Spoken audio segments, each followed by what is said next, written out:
It happened on a rainy Tuesday afternoon. The wooden hallway floor was slick from the leak in the roof that no one ever bothered to fix. I was carrying a basket of laundry when my foot slid, and before I could catch myself, I went down hard. The crack in my leg echoed louder than my scream. I tried to move, but pain exploded up my shin, twisting my stomach until I thought I'd vomit. "Are you kidding me?" Madison, my 22-year-old sister, leaned against her doorframe with her phone in hand, her face lit with the glow of TikTok, and not one flicker of concern touched her eyes. "God, you're pathetic. Can't even walk without breaking something." She didn't come closer, didn't reach for me. She just kept scrolling. "Please subscribe to our channel and tell us in comments from where are you watching this video." Dad appeared next, 55 years old, heavy steps shaking the floor.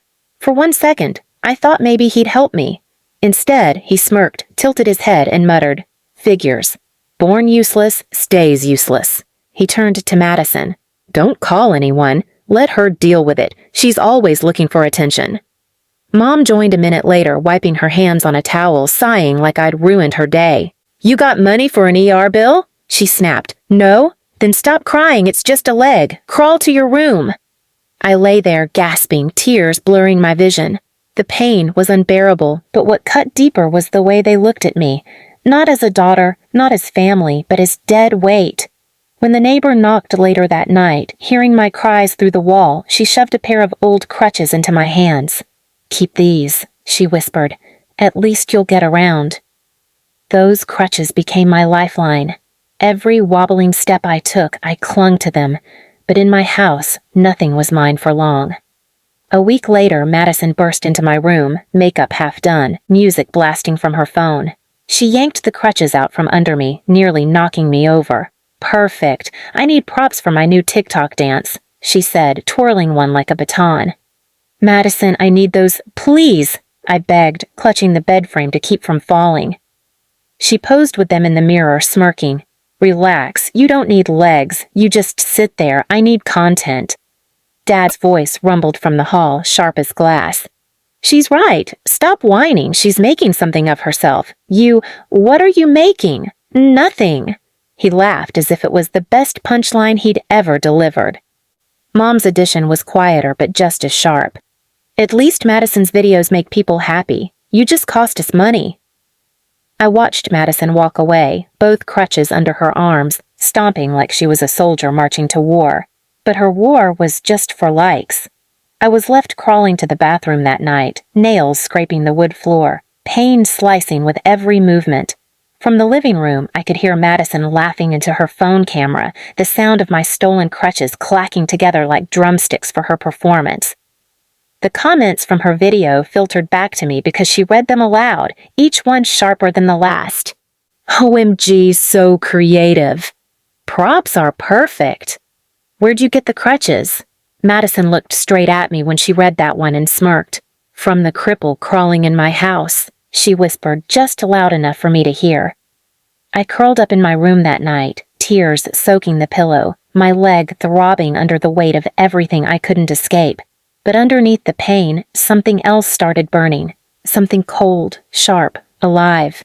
They thought I was stuck. They thought I'd always crawl. But I wasn't crawling anymore. I was watching, listening, learning. And I swore to myself through gritted teeth and a broken leg that they'd regret turning me into the punchline of their stage.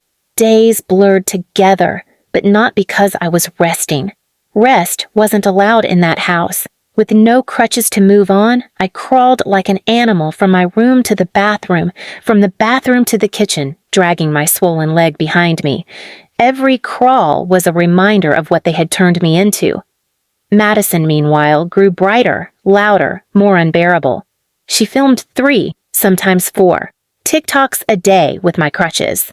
One day, she painted them pink with glitter stickers and announced to her followers, "I got the cutest props ever. Wait until you see this dance." Her friends cheered in the comments. None of them knew where those crutches came from, or what it cost me to lose them. Every night at dinner, Dad played her newest video on the TV like it was the news. "Look at those moves," he bragged, slapping the table. "That's my girl, going viral." Then he'd turn his eyes on me, sitting on the floor with my plate on my lap. "And there's my other one. Look at her, can't even stand." He'd laugh until his beer foamed at the rim of the can. Mom wasn't any softer. When Madison asked for money for costumes, Mom handed it over gladly. But when I asked for an extra pillow to keep my leg elevated, she snapped, "Use a towel. Stop acting like a queen. Your sister actually works." It wasn't work. It was humiliation packaged as entertainment, and I was her favorite subject. One afternoon, she stormed into my room, phone in hand, eyes gleaming. "Come on, get up," she demanded. "I can't," I said weakly, clutching the mattress. "That's the point," she grinned. "My followers love funny stuff. I want you to crawl across the floor while I dance behind you. It'll go viral." I froze. "No," I whispered. Her smirk vanished. "You don't say no to me." She grabbed my arm and yanked. Pain ripped through my leg so violently I screamed. Dad rushed in, not to protect me, but to yell, "What the hell's the noise? She's ruining your video." He jabbed a finger at me. "If she doesn't want to help, fine, but don't let her stop you." So, Madison locked me in my room while she filmed outside the door, shouting lines for her followers to hear. My sister broke her leg, so I broke the internet.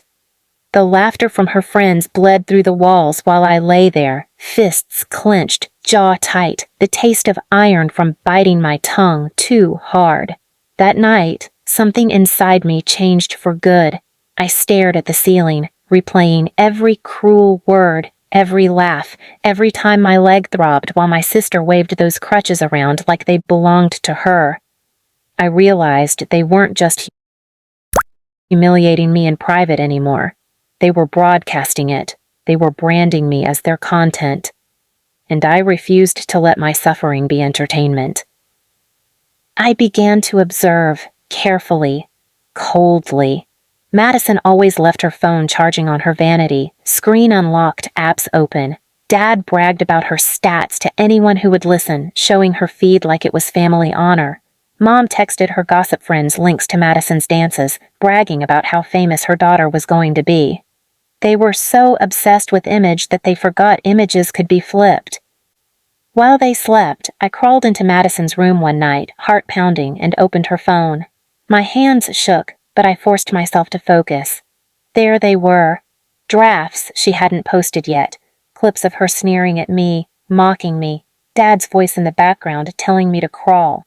Mom rolling her eyes and calling me worthless. She thought these videos were private jokes. To me, they were evidence. I sent them to a hidden email I'd set up weeks earlier on the neighbor's laptop just in case I ever needed something no one could touch. I didn't just take one video. I took dozens. Every draft, every clip, every moment of cruelty caught in the glow of her ring light. By day, I played along. I kept crawling, kept silent, kept watching. Madison strutted around, unaware that her little empire was sitting in my hands. Dad's laughter rang through the house, but now it didn't crush me. It fueled me. Mom's cold dismissals no longer left me hollow. They filled me with resolve.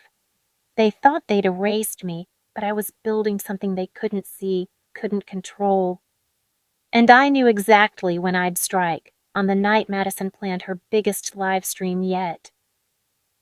The night of Madison's career-making live stream came like a festival in our house. She decorated the living room with fairy lights, set up her tripod, and painted her face with glitter.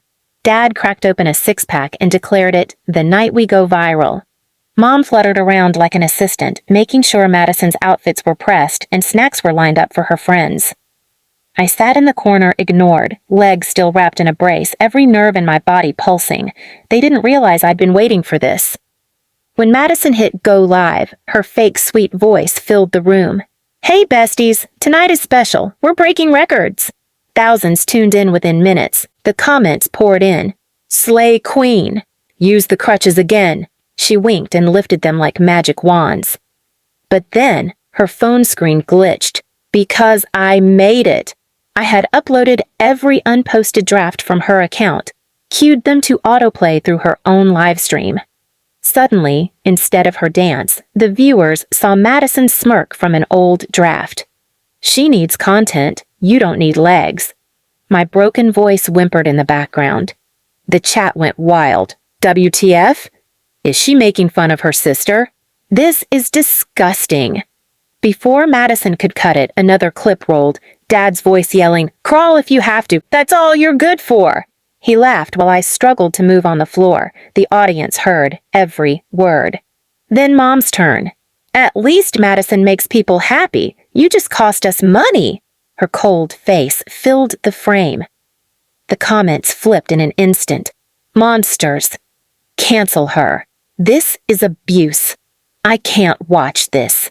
Madison lunged for her phone, face pale, voice trembling. This isn't real. It's edited." But it was her room, her voice, her father's laugh, her mother's sneer, proof too raw to deny. I stood slowly on my crutches, and moved into the camera frame. For the first time, the audience saw me, not as a crawling shadow in the background, but standing, bruised, leg-bound, eyes burning. "You wanted content," I said, my voice clear. "Here it is." The comment feed exploded with support. "We see you. Stay strong. Expose them all." Madison burst into tears, clawing at the phone. Dad charged at me, shouting, "Turn it off!" But the live stream was still rolling, broadcasting his red face and rage to tens of thousands. Mom tried to yank the plug from the wall, but the damage was done. Screenshots, screen recordings, clips spreading faster than any dance Madison had ever filmed. Her follower count plummeted overnight. Brands dropped her. Her friends unfollowed, embarrassed to be tied to her. Dad's drinking buddies stopped inviting him, mocking him behind his back as Crawl Dad. Mom's gossip circle whispered about her being the mother who raised a bully on camera. They hadn't just lost likes, they lost what they worshipped most: reputation, attention, power.